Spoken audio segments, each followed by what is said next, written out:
We don't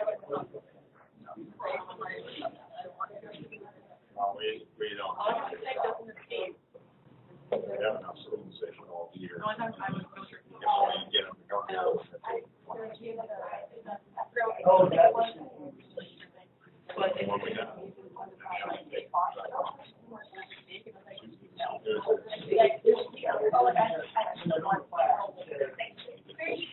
I mean,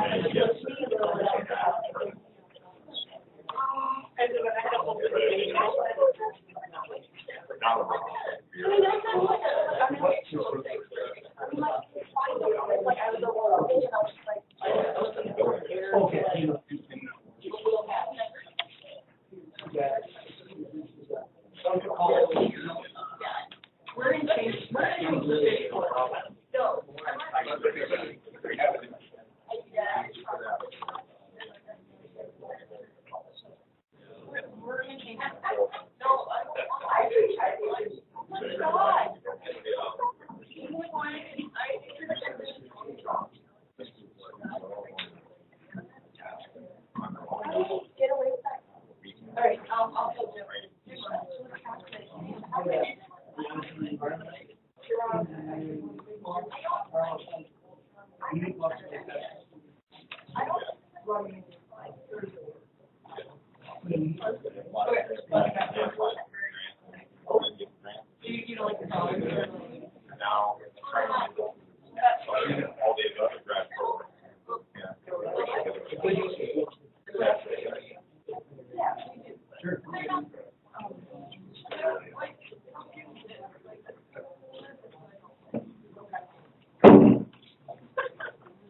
All right, good afternoon, everybody. Today we're having Shawn Schottler as our speaker, and Dr. Schottler is a senior scientist at the St. Croix Watershed Research Station. He has a PhD in environmental engineering from the University of Minnesota, and his principal research is involved with the impacts of land use on sediment erosion and water quality in agricultural watersheds. He coordinates and facilitates upland restoration projects conducted on the St. Croix Watershed Research Station land, and he's also involved in the Upland Restoration Alliance to remove obstacles to upland restoration.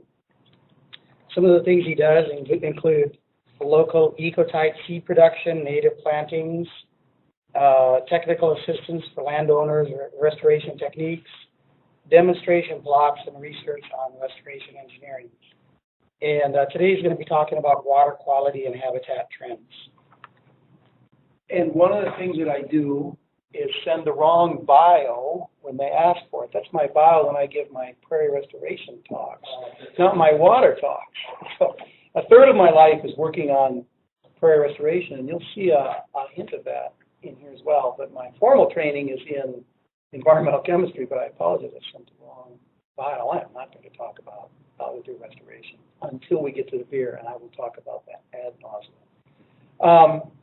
And I had classes right here in either this room or the other 25 years ago when former Governor Arnie Carlson said we're going to have the Minnesota rivers swimmable, fishable in 10 years. That was 25 years ago, so we're getting close.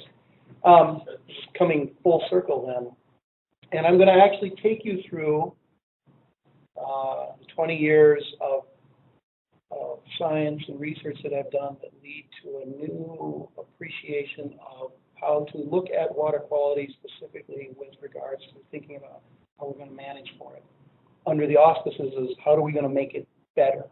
That's making the good long-term choices. So this cluster of people right here, do you recognize this? This was the original Bachelor show from the 1970s, the dating game. And I put this up here because this is science and management. There's somebody who has to make a choice. They ask questions. They evaluate the answers from those questions. And then based on those answers, they pick a decision, and they're stuck with that decision for a long time. And that's what happens with science and management. We ask questions, we evaluate them, we make a choice, and sometimes it's really hard to go back. And that's what we're going to walk through today. And so going back in time to where a lot of this starts, I thought about what ties it together. And Lake Pepin is a good place to start, Lake Pepin is a very unusual lake in the world because it is a natural lake on a large river system. It essentially collects water from three very large tributaries, the Mississippi, the St. Croix, and the Minnesota, although the Minnesota comes in Mississippi. Places like that, there are only a handful of them in the world. And because it's natural, and because these are large watersheds, we can take sediment cores, slice those cores, date them, go back in time, and see how things have changed over time. So Lake Pepin records the water quality history of three very large watersheds. Iowa does not have a lake like that. And Wisconsin doesn't really know they even have a lake like that, but it is the Chippewa River that dams it up.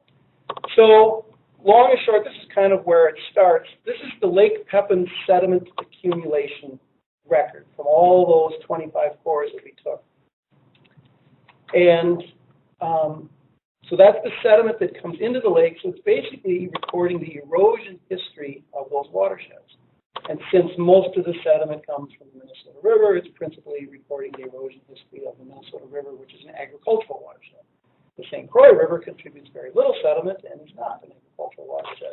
So that tells you that part of the story is, in fact, this changing rate of sediment accumulation through Lake Pepin is essentially the record of converting prairies ultimately to crops and then to row crops, and it goes up. But even very early on, Dan Engstrom, colleague of mine, Jim Almendinger, we worked on this, we said, why does it change the way it does? Why does it go up at that rate, level off, have those bumps? And in fact, if you think about what we've done for management and conservation in the watersheds, it shouldn't change like that at all. At least what we thought at the time. Why isn't it different than that? The story of Lake Pepin was published a long time ago about going up, but the notions of why it changes exactly the way it does, we even still now think about. And I want to lead you through how we think about it now. But I'm going to take you even further back in time to make an important point later on. This is Charlie Moore's Criminal Justice Class 101, Eau Claire, Wisconsin, fall semester 1985. I started out as a criminal justice major. Charlie Moore's class was the first one I took, and it was at 8 o'clock on Mondays, Wednesdays, and Fridays. And very early on in class, one time Charlie said to us, if you ever don't know anything in criminal justice, the answer is greater social unrest. That's the root of everything. And I thought, it can't be that simple. Well, the other thing in Eau Claire was the Brat Cabin on Water Street, which on Tuesdays had court night, which was a lot of fun, and we went, but that meant you had to make it to 8 o'clock class on Wednesdays, sleepier sometimes. And one time, Chris Tornio was in there, and he'd had a lot of fun, and he sort of, his head was down while Charlie Moore was, I don't remember exactly what he was discussing, but something I think related to the Bill of Rights and the Constitution, and he asked some questions about why such and such a bill was whatever. Chris, do you know the answer? Chris boxed his head up, blurry-eyed, he said, Dr. Moore, I don't know what the question was, but the answer is greater social unrest. To which Charlie Moore said, you get an A. And I thought, come on, it can't be that simple. It's important. It's surprising how simple some things really are. Okay, we'll come back to that in a while. Let's review for a second. When we're thinking about water quality, I think it's important to remember, we study nitrogen sediment phosphorus, but why? We want safe drinking water. Nitrate affects that. We don't want those harmful algal blooms in our lakes, both because they're unpleasant and because they can produce toxins that kill things like dogs and cattle. Some of us don't want hypoxia in the Gulf of Mexico. That's nitrogen limitation in the Gulf. And we don't always know what it is, but we want good habitat for fish and ducks and the things that we care about. And so that boils down largely, in the Minnesota River and Lake Pepin to the agricultural issues of nitrogen, phosphorus, sediment, turbidity, and bacteria. A long time ago, I presented some of the ideas I'm going to show you later in here to my mom, just to get her feedback on them. And after I was done, she said to me, well, that's all nice. He said, well, will it do anything for the monarch butterflies? And I realized that the rest of the world cares about things beyond just water.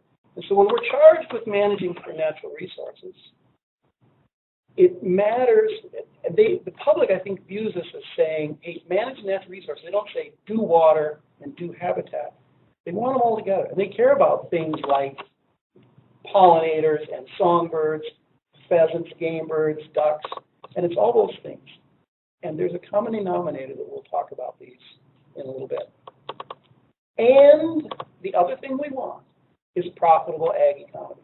Whether you're in agriculture or not, you want the ag economy to be profitable because the rest of the economy is piggybacked and a part of that. So whenever we do management, we can manage for water and habitat, but we have to consider profitable ag as well.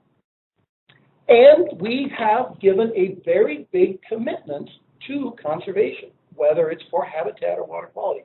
These are the billions of dollars spent over the last 60 years, 70 years on conservation. This is the soil bank years back in the 60s. This is CRP. The Wetland Reserve Program is in there. We have spent billions of dollars on conservation. Currently in the Farm Bill, there's about $12 billion just on conservation. A lot of it targeted at soil erosion, a lot of it targeted at habitat, both of those. What have we gotten for all of those dollars spent? These are the water quality trends at the confluence of the Mississippi and the St. Croix River, St. Croix, Mississippi. That turbidity is largely from the Minnesota River. This is monitored data. It's also the farthest back we can go with monitored data. It's 1976, which is why we take sediment cores, because we go back further. But this is real data, so there's no inference in here being sediment cores. And these are the trends we see. Nitrates, not going down. Sediments, not going down. Phosphorus, a small decline. And that decline is almost entirely due to improvements at the metro wastewater treatment plants. So after all these billions of dollars spent, we can say we have no decline in our non-point sources. Nitrates going up, most of the other ones aren't going up, but they're not going down. And for many of these in our TMDL, we're supposed to get somewhere between a 25 and 45% reduction. So we're a long ways from that. And it's not just there, upstream of Lake Pepin. This is work that we do on lakes throughout the state of Minnesota. We now actually have 131 lakes. I could update this at some point soon. We see the same trends in sediment throughout lakes all across the ag regions of Minnesota that show this increase. Instead of going up by a factor of 9 or 10, they typically go up by a factor somewhere between 4 and 7. Everywhere we go, we see that, not declining. Water clarity trends, not declining for all those things. In fact, this harmful algal blooms appear to be increasing both in their spatial extent, their duration, and their intensities. Nitrate. Can't have nitrate above 10 milligrams per liter in our drinking waters. The amount of nitrate that exceeds 10 milligrams per liter in newly drilled wells, increasing over time. Nitrate in the Minnesota River, increasing over time. And we're supposed to be getting a 45% reduction in nitrate, so we're moving in the wrong direction. To placate my mom, and the fact that I work on prairies as well. Habitat trends. These are the trends in grassland species. We've had a lot of positive things. Think bald eagles, wolves, trumpeter swans, sandhill cranes. Those are all great recovery stories. But for grassland nesting species, and that's the songbirds and the pollinators, we have significant declines.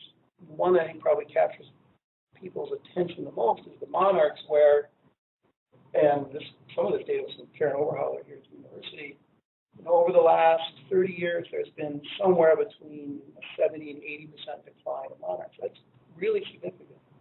Because remember, 100% decline is extinction. And while monarchs aren't great pollinators, I don't think any of us wants to be the generation that loses the passenger pigeon to monarch. Billions of species wiped out, and we don't want to repeat that. And of course, game birds. Pheasants in decline, not coming back, loss of CRP. So we have all these trends. All this effort, we've spent research dollars, science, taxpayer money, federal conservation dollars, and what do we have to show for it? We got water quality trends that aren't improving, and we've got some seriously imperiled grassland species. So What can we conclude after all this conservation effort? Recognize this picture? What is it? Yeah. Do I have it up there? Yeah, that's the Alamo. Did the soldiers, Sam Bowie and Davy Crockett, did they fight admirably at the Alamo? Yeah, they did.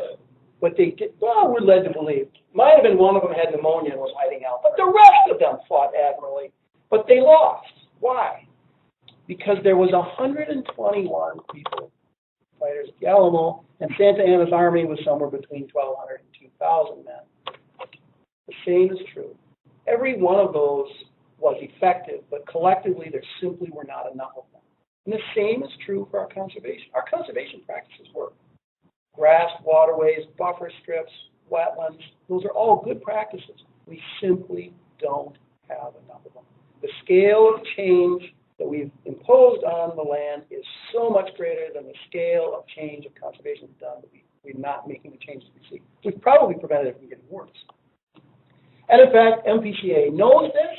They've done studies where they said, okay, we know what conservation practices do. We know what they cost. We know where we need to put them. What's the optimum number we would need if we actually wanted to change water quality? You don't have to worry about the individuals of these, but they said, different conservation practices work in different ways. We can put them on the landscape. How much would we need? They figured that out. And very nicely in the study, they put a cost on it. And in order to get a 30% reduction in nitrate, it would cost us almost $1.5 billion per year. Now, we can play around, we can talk about whether some of these numbers are right, but the point is, it is very expensive to meet our water quality goals with the conservation practices we have at hand. And here's another study. This is from Jason Ulrich, a student of John's, who did this modeling for Squaw Creek, a very tiny watershed in Iowa. He found the same thing. To get a 30 or 40% reduction in nitrogen or phosphorus is $2.4 million per year. That's no way the residents in that sub-watershed could ever possibly come up with the $2.4 million to pay for the conservation of those water quality rules. And that's per year. So when we look at all of this, it's pretty easy to blame agriculture. We changed the land, and therefore we changed water and habitat. But I'm going to say that's too simple of a statement.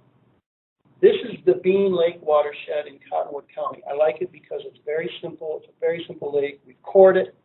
I know all the land use around it.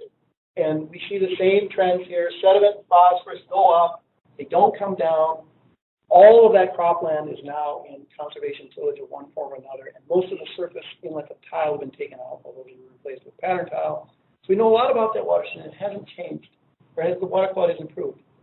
The other thing that's interesting about Bean Lake, just a quick history lesson, there was the Jesse James gang, and they tried to rob a bank in Northfield, and it didn't go well for them, and they were teamed up with the Younger brothers. The Younger brothers all got captured in Northfield, and they spent the rest of their days in Stillwater prison. Jesse and Frank James escaped, and their first night on the lam, they spent it at this farmhouse right here on Bean Lake. So that's kind of a cool story. So Bean Lake is a microcosm of what has happened in the agricultural watersheds in Minnesota and throughout the Midwest. It was 88% ag in 1950, and it's 88% ag today. We have not put any of the new land, any additional land into agriculture. But we have very much changed the way the ag is in it. We lost the wetlands and the depressional areas. We didn't just lose them. In order to get rid of them and to lose them, we had to put in artificial drainage, which provides a fast pathway for the nutrients and sediments, phosphorus, to leave that watershed. So we change the routing of water in addition to the habitat.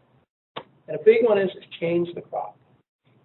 That watershed used to have, well, at one time it was more than 50%, go back far enough, alfalfa, hay, pasture, and small grains.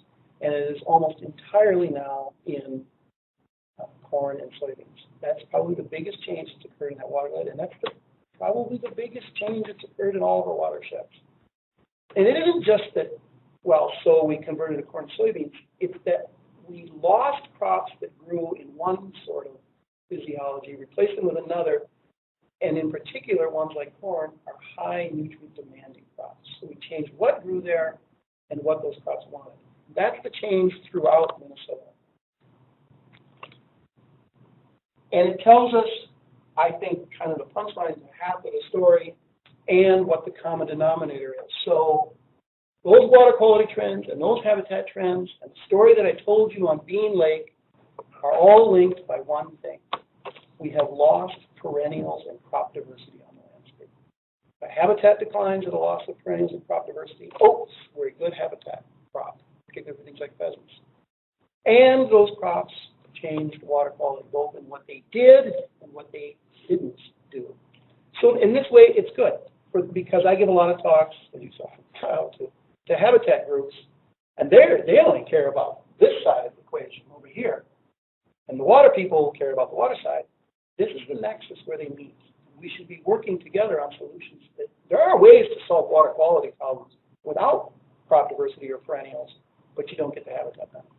So linking these is really, I think, a fortunate solution for us.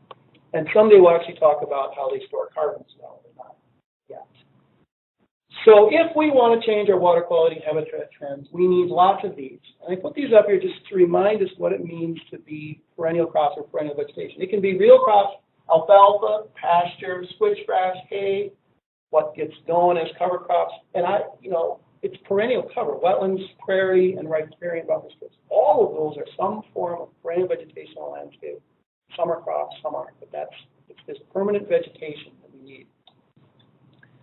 So, and this is well appreciated now within a lot of both the research community and advocacy groups that we need perennials on the landscape. So I asked the question, why, if we know this, is this so hard? And we know exactly what these things are. We know how to plant switchgrass and alfalfa. Why is it so hard to get them on the landscape? So these are the choices we make. A farmer makes choices. He asks questions, and he does things, and he makes a choice. So let's pretend you're a farmer. You have to make a choice about what to plant, and you have these three crops to choose from, or these three things. A grass buffer. Get it? Grass buffer. It's a grass buffer. A farmer could plant that within the field in the grass waterways or along the drainage ditches. They clean up water. They don't take up much space. They're government supported. Somebody else pays for them. Think about that in a bachelor. And chicks dig them. You could plant that. Alfalfa. Spanking the gang, that was alfalfa. That's something you could plant. It makes good food. There's 15 million calories per acre. You can make ethanol from it. You can fix it with nitrogen. It's good at holding soil, and it smells good. Excellent traits for a buffer, for a crop. And of course, then the last one is corn. Makes good food. It's 15 million calories per acre. Different kind of calories. You can make ethanol from it, and it has many well-developed markets. Which one is she going to choose to plant? Come on. Which one are they going to plant? Which one have we planted? We've got 8 million acres of corn and 500,000 acres of alfalfa. You plant corn because the most important thing when you're choosing a bachelor is it makes way more money than the other two. That's why we plant corn. And I won't go into it now, but I actually think the statement is corn not only makes more money, but it's much less risky than anything else. It's a safe bet. And that is the Charlie Moore answer to agricultural water quality. I don't know what the question was, but the answer is because corn, soybeans makes more money. And I'm not kidding about this. Jim Almendinger will come over to my office all the time and say, well, now why do they put on some of their nitrogen in the split application for the corn? And I'll say, well, Jim, because they learned that they'll get a higher yield and they'll make more money. Oh, right. Why do you put tile into a field? Because you get a higher yield and you make more money. It's about farming. The answer is about making money, or it's about reducing risk as well. I'm going to talk about that at the end, why I actually think risk is more important than making money. Ameliorating risk is more important than making money. As you go through your careers, if you want to understand land use change, you need to understand why corn and soybeans makes more money. Because there's no way we're putting crop diversity on the landscape if we don't know how to make it profitably compete against corn and soybeans. And that, when I plotted this up years ago with Dan Anderson, this is when I really started to understand, you know, we always study things, we say, well, the soil is bare and it rains with a certain intensity and that disentrains the soil and it runs off. And that's why this curve looks like it. No, this curve looks like it because of policies and technologies that we've done as people. The University of Minnesota was fundamental in developing soybeans as a crop for Minnesota. There were no soybeans planted in Minnesota prior to 1920. They are now 50% of the landscape. The Red River Basin didn't plant soybeans until the 1980s. They are now 50% soybeans. That is a giant land use change. What made soybeans profitable was the process of separating the oil from protein to get both industrial products as well as food products. And think about it. High fructose corn sweetener. That was a deliberate effort to find a use for a surplus corn crop. And so is this one, the ethanol mandate. A deliberate creation of a market to suck up a surplus corn. Just ask the Chinese. They got a surplus of corn, and they just put in a 10% ethanol mandate. We do those things because we've got a surplus. We create markets. Markets don't just happen. So here's where we stand. We have the honeydew list of things we want. We want more ducks. We want a 40% reduction in nitrate. We want to end hypoxia, etc. And we have this wish list of the things we could get to do it. Set aside lands, renovation, cover crops, so on. But the problem is, it's $1 billion per year. So we know what we want, and we actually know how to get there. But the thing that I wasn't taught when I was in school is, how do you pay for it? We were taught the mechanisms, the processes, the environmental fate, and transport, but we were not taught economics. You got to be able to pay for these things. Some of that's coming out now. So how are we going to pay for it? Corn, the land is used for corn and soybeans because corn and soybeans make more money and have less risk. And we created the economy of corn and soybeans to make more money and have less risk. That was a totally deliberate effort. And we're continuing to do it. There's debate right now on increasing the ethanol mandate to 15%. Why? Because farmers were losing on average $50 an acre last year because corn isn't worth anything.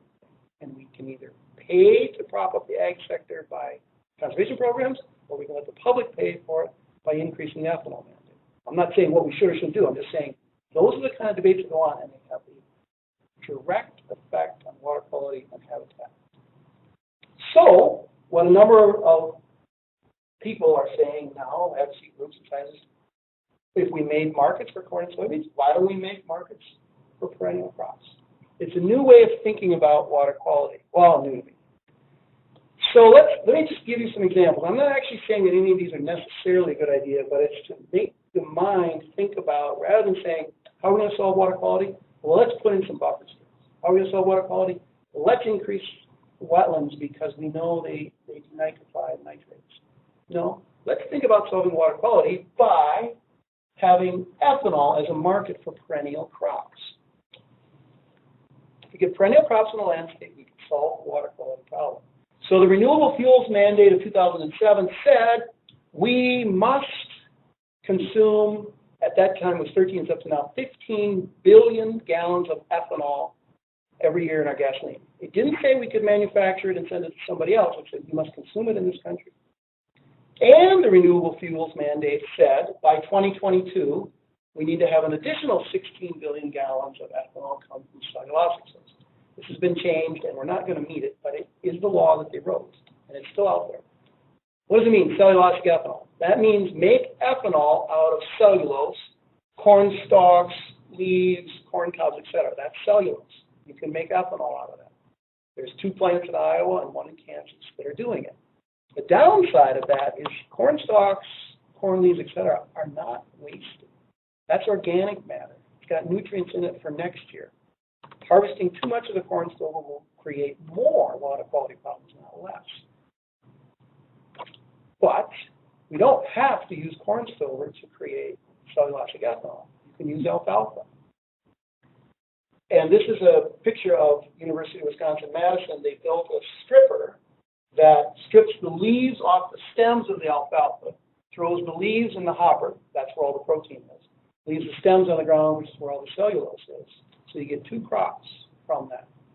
And by doing this, because you now value the cellulose equally with the protein, you do harvesting later, which means you allow the alfalfa to flower once, so you get some habitat value and maybe some nesting value. It will depend on how the harvest ever goes out. You get the same amount of energy, you get negligible soil loss, you build organic matter, and the beauty of alfalfa is you get 100, it's in a 4-year rotational corn, you get approximately 150 pounds per acre nitrogen credit, so you need a lot less nitrogen on the following corn crop. We did some rough calculations and said, if we required 50% of the cellulosic ethanol to come from perennials, specifically alfalfa, we could get as much as a 30% reduction in nitrate, phosphorus, and sodium. That's huge. And we would need a lot of alfalfa to produce 16 billion gallons of ethanol. This isn't going to happen.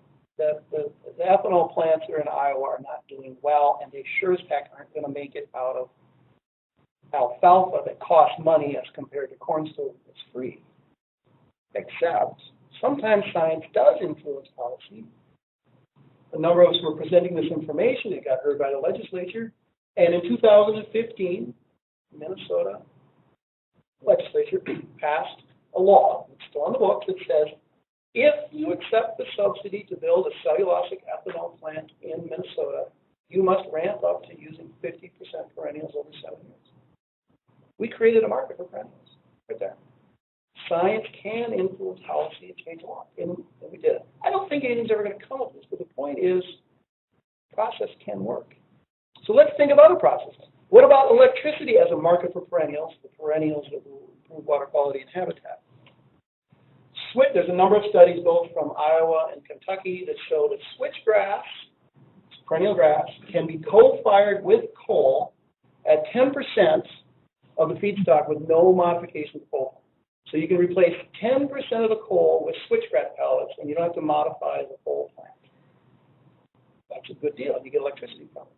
If we, and these are dated numbers, now this is from 2014, we continue to use less and less coal. But based on 2014 numbers, if we did that in Minnesota, if we required that 10% of our BTUs come from switchgrass instead of coal, that would require 410,000 acres of perennial to meet that mandate. Is that a lot? That's a 200-foot wide grass buffer, 17,000 miles long, just from 10%, replacing 10% of the coal. That's a big water quality potential, particularly if it's sited right. And in fact, we could replace all of the coal with grass with 4 million acres. And we have those acres. At one time, we had 2 million acres of CRP in the state. To get the water quality benefits, I think we'd have to be smart about where we incentivize placing those acres, but the potential is there. And in fact, Iowa looked at this. This is the plant. This is the coal burning plant in Ottumwa, Iowa. They burned switchgrass. They tested it. They found out that they could do it. But guess what? Natural gas makes more money. Switchgrass dollar-wise can't compete unless you could get the public to pay more for their electricity. So burning switchgrass technologically is completely doable. It would require a mandate to make it happen. It cannot compete on the economics of its own. So we can't make the power companies just burn switchgrass, right? Oh, we do mandates all the time. You are mandated to consume 10% ethanol, which is principally made from corn. Oops. And there's a mandate to the energy companies in Minnesota that says you have to be 20% renewable energy, which is why we have wind towers and expansion of solar.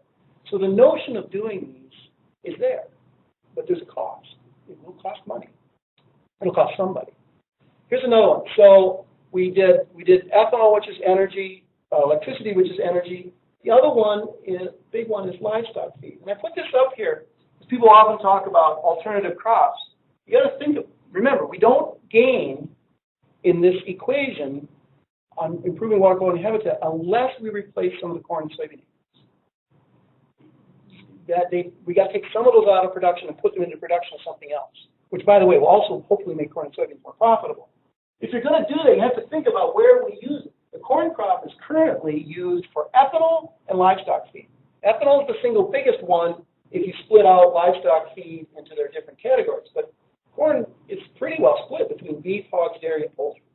The reason I split this out is because these two two can digest cellulose and the other two cannot. So when you start to think about alternative crops, you think about this differently.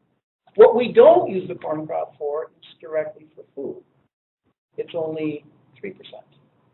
And we export some, and we use 13% for high fructose corn sweetener, which I didn't put in the food, considered either way. And we use almost as much of the corn crop for alcoholic beverages as we do for direct food products.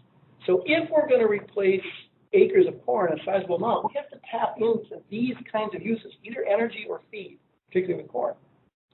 Intermediate wheatgrass, which was started by the Land Institute in Kansas and now is being really accelerated here at the University of Minnesota in the Forever Green program, is an example of a perennial grain, and we could feed it to hogs. It has almost the same nutritional value as corn, and so you can replace the straight corn ration almost one-to-one with intermediate wheatgrass. So what if we did that?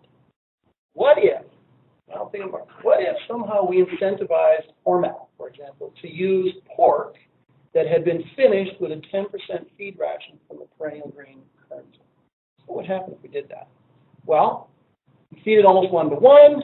Minnesota finishes 8 million hogs a year. If we replace just 10% of the corn ration, that would require 330,000 acres of intermediate wheatgrass, and that was based on a 30 bushels of the acre intermediate wheatgrass yield. It's probably closer to 17, 15. But the point is, we get a very sizable number of acres by changing how we feed hogs, with no negative impact to the hogs or the meat that you eat. There is a negative impact to the price of the hog because you're now feeding a grain that would have to sell for $22 a bushel instead of $3.75 a bushel compared to corn. So somebody's going to have to raise the price of the corn. But solving water quality isn't going to be free.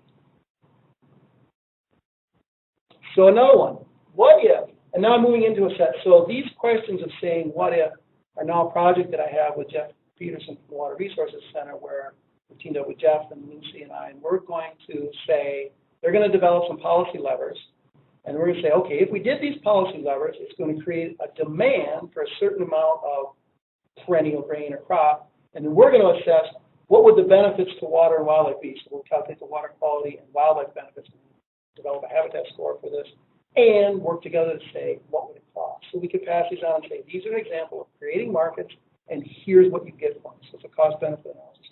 And one that Lucy Levers is excited to do is, what if we provided a tax break to pet food producers, think Purina, who got 10% of their protein from cricket-fed switchgrass?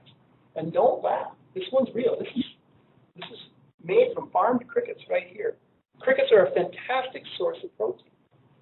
You can feed them corn or alfalfa or grass, and you produce a lot of protein.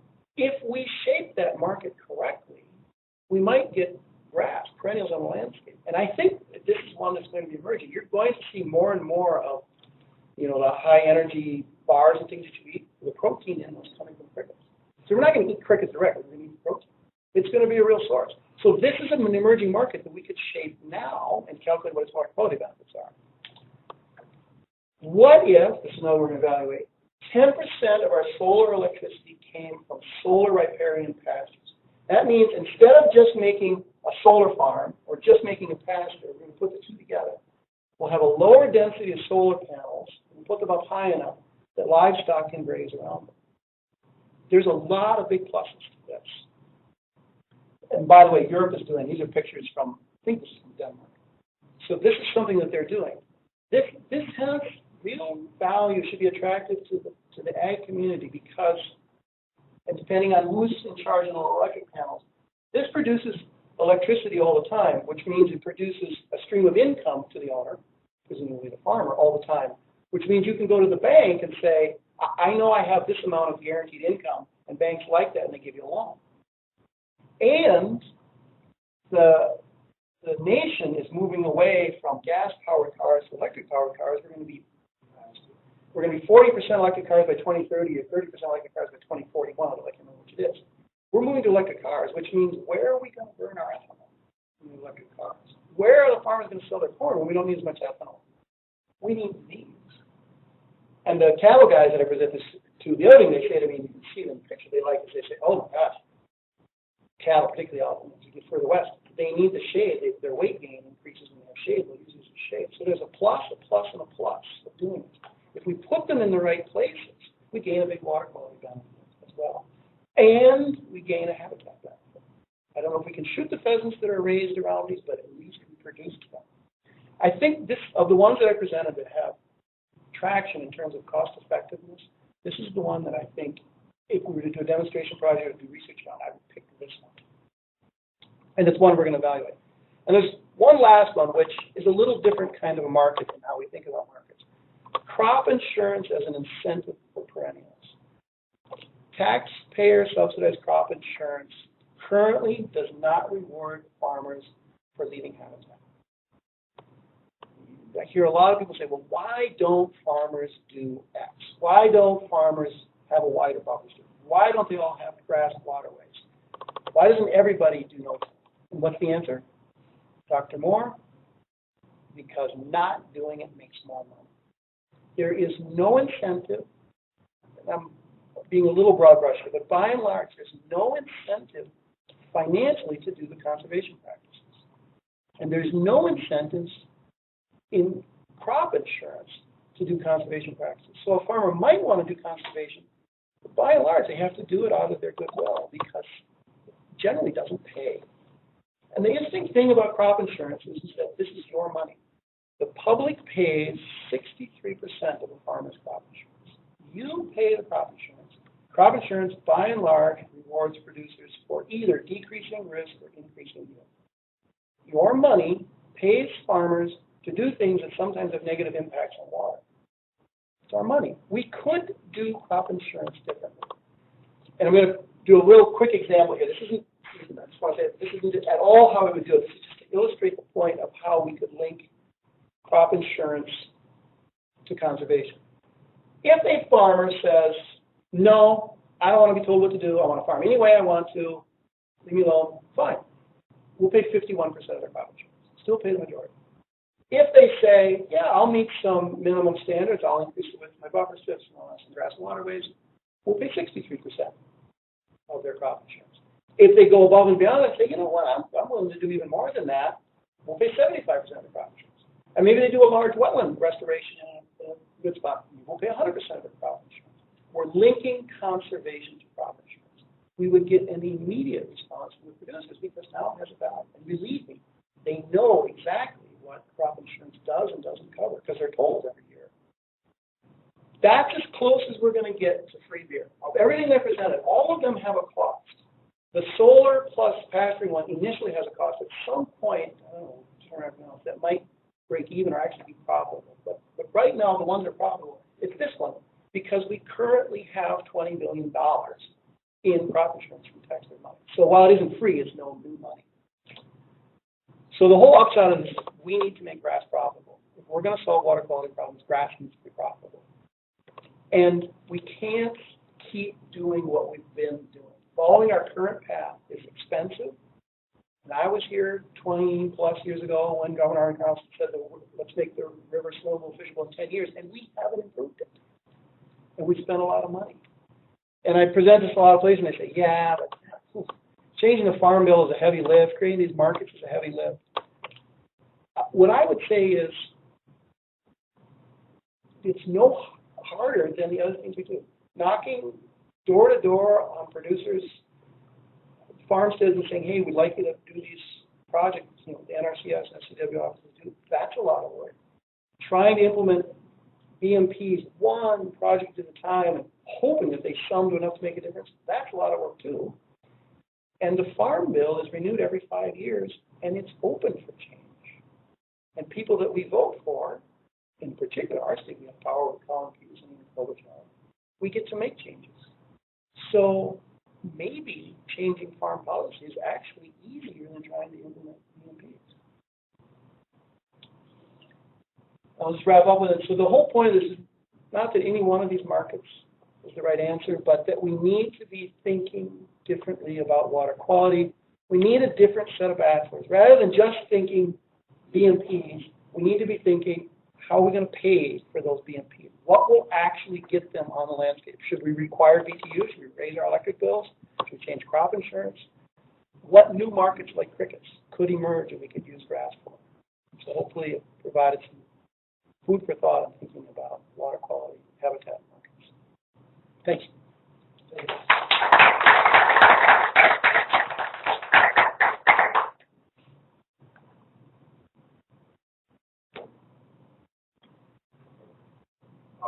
You're talking about the cellulose, like ethanol plants.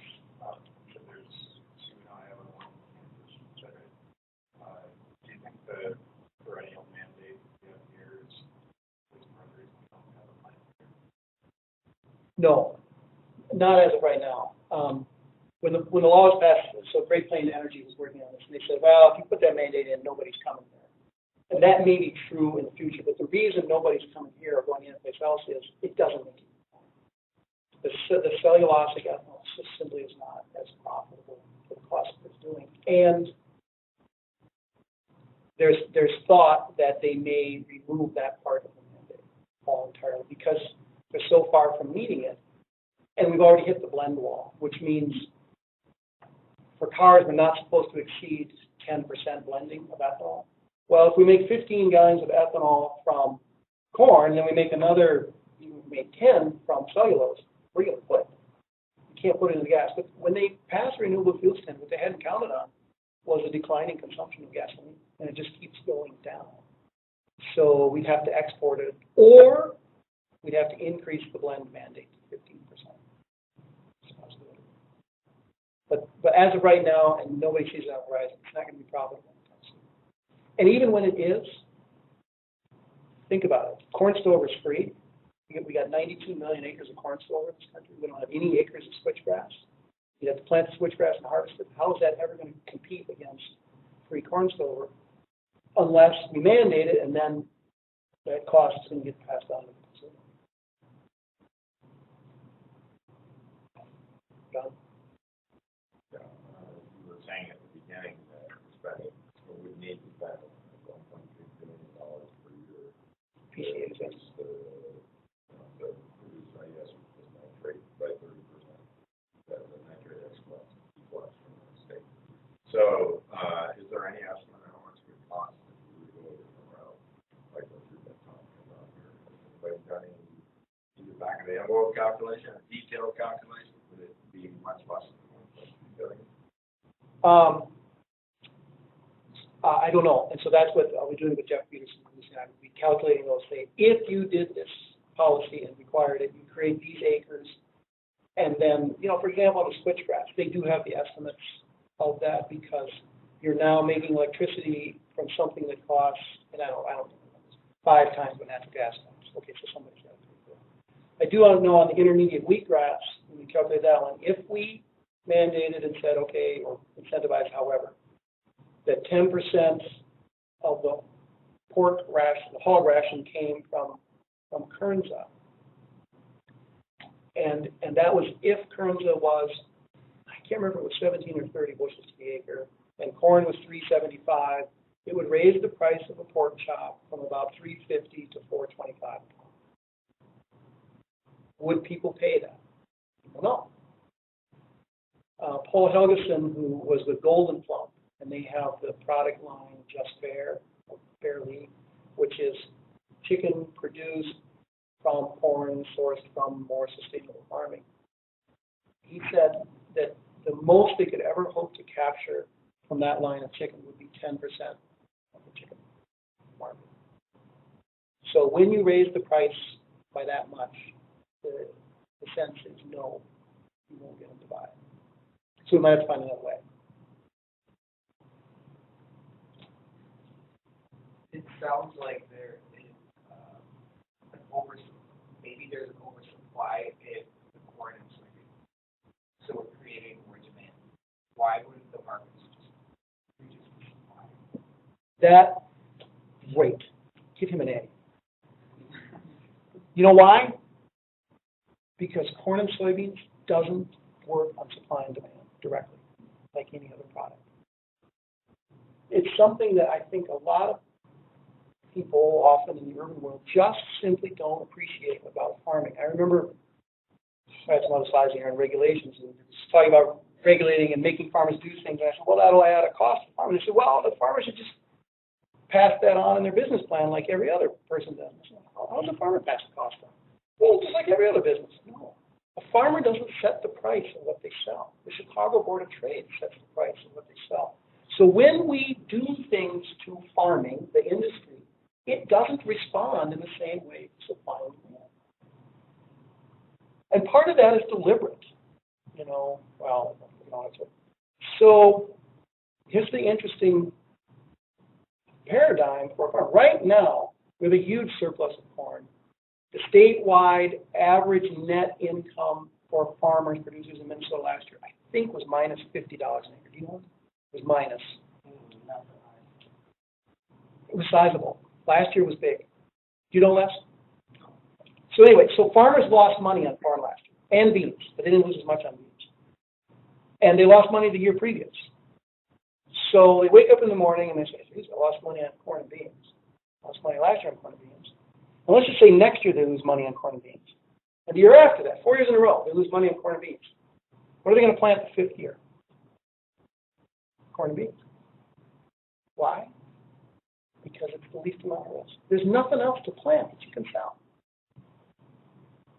Alfalfa makes $170 an acre. Made about that this year. Why doesn't a farmer plant alfalfa? Because you can't sell it. You can't drive to the co-op and unload semi-load after semi-load of alfalfa and expect them to buy it. They just look at it and say, oh, that. It's not a commodity that's traded the same way that corn and beans are. Corn and beans aren't a food and energy source. They're a commodity that is traded. And so we have them. And that's why the farmers plant it, because they know they can sell it. They can sell it for a loss, but they know they can sell it. They can grow a lot of alfalfa and they get zero for it. So that's a huge loss. I'll give you another example. This is one I give all the time, because I think of alternative crops and perennials. So which ones? I can give you a couple of them. Okay, here's one. Here's a crop. It's perennial. It's very easy to put cover crops in between the rows, particularly of white Dutch clover, which provide great habitat. People buy it every year, and it's good for water and habitat. It doesn't need hardly any nitrogen. It needs no phosphorus, very little potash, and it nets profitability. Nets about $2,000 an acre. And no, it's not hemp.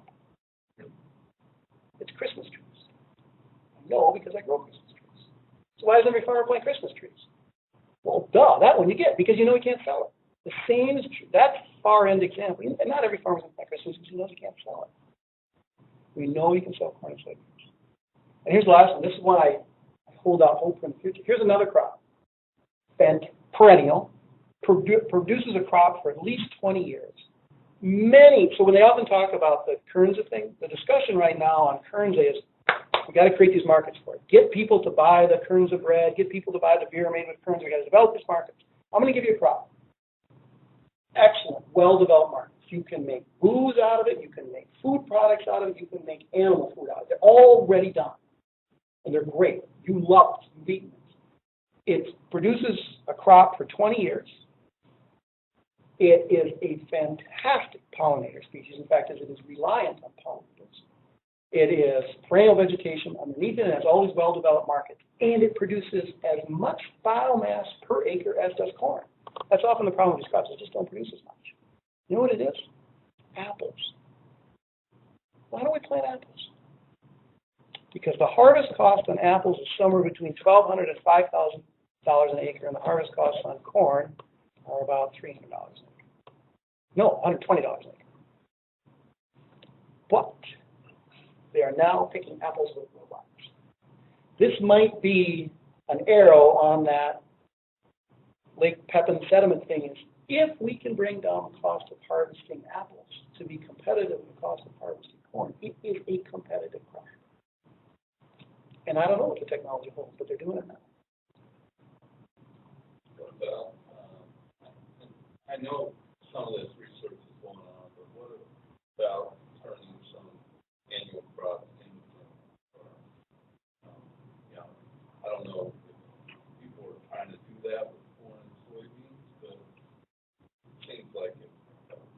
Land Institute is doing it with wheat.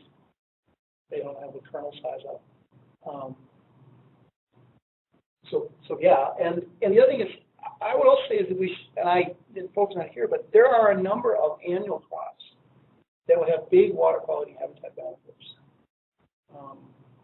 Oats is one that I think about all the time, and winter wheat.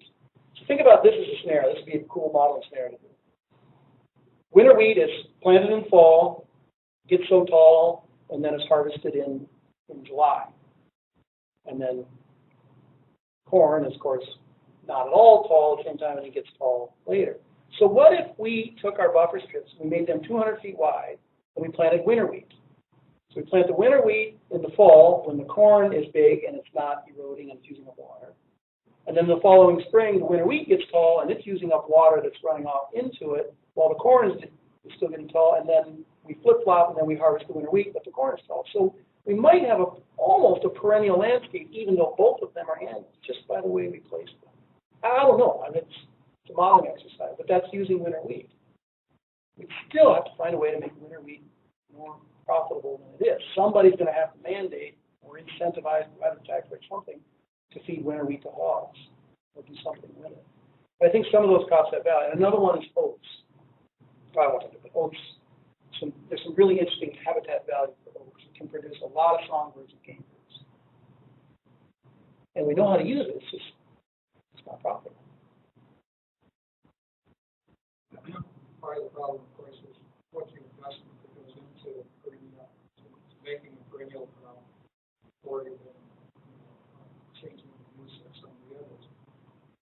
We have a built-in system for paying for research for corn and soybeans. Through the commercial sector and in the public sector as well. Don't have that. It takes 10 years just to do a breeding cycle on some of these things, and you have to go through several breeding cycles if you're going to think about domestication. Yeah. So it's a huge, it's a big investment, but it's not as big as what we have already in corn and soybeans. There's just no way to shift the money away into the research where it needs to be. But that's why I present things like, you're right, Dustin. But that's why I present things like this, so that we start saying, hey, I would like to research this. People put money into the Forever Green Program. People put money into the Land Institute. It can start. We can do it. Yeah, it's not. But it's not near the scale. You're talking orders of magnitude. Oh, but we got to start somewhere. Yeah. So I know Andrew Zimmer has done a lot of the famous stuff. That's the food guy, right? Yeah. He's done a ton of campaigning regarding insect protein. He does it more from a nutritional production standpoint, but I thought it was interesting that one of the scenarios he raised was about incentivizing cricket protein. He's been on a big kick in Minnesota about, he wants people to eat cricket for a big portion of their protein, but also hogs for pork production. So it's one of those ones that I think, most people in the world eat insects. So I think it's something like 80% of the population across the globe eats protein to meet a portion of their protein demand. But I just think about some of those things that you brought up were pretty. A lot of people would see them as pretty extreme or kind of like weird things. But I wonder how long it would take to shift the way we think about some of those things before people would start to think about. Well, the guy one of the cricket producers and one of the bigger promoters of it, he talks about that and getting people's perception and habits to change. He reads off this proclamation from New England in 1650 or something, and it says, "Hereforth, no prisoners out of humanity deemed by God shall be required to eat more than 2 meals a week of lobster," because they thought of lobster as a bad food, and it was punishment to serve them to these poor prisoners. So, and you look how it's changed. So that's what he uses examples change. And I don't know how it will change or not, but, and I don't want to burst anybody's bubble, but the cricket one, there's an interesting paradox here in what works and doesn't work. So that's why I bring this. Remember, what I said is we got to replace a lot of acres. Ultimately, if I just threw out a back-of-the-envelope calculation, we need 1/3 of our corn acres in a legume, alfalfa. Wow, that word, say that as a general number.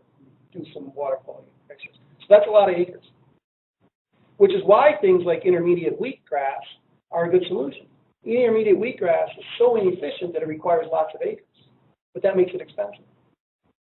The problem with crickets is, I've done the first calculations on this. If we supplied all of the protein needs for hogs by using crickets, and we fed those crickets, I don't remember if it's switchgrass or alfalfa, but one of the perennials products. We're replacing this entire wedge right here in only 30,000 acres. Crickets are so darned efficient, I don't need the acres. So you get caught. But that also makes them cheap. So crickets work because they're efficient and cheap, but I don't get any water quality benefit because they're so efficient and cheap. You get caught in this thing about that. That's why I look at then I start getting excited about things about apples because well, but so that's don't spread it around because I want the cricket thing to advance for a while, but it's an odd paradigm. So then it says, okay, we got to find other protein sources.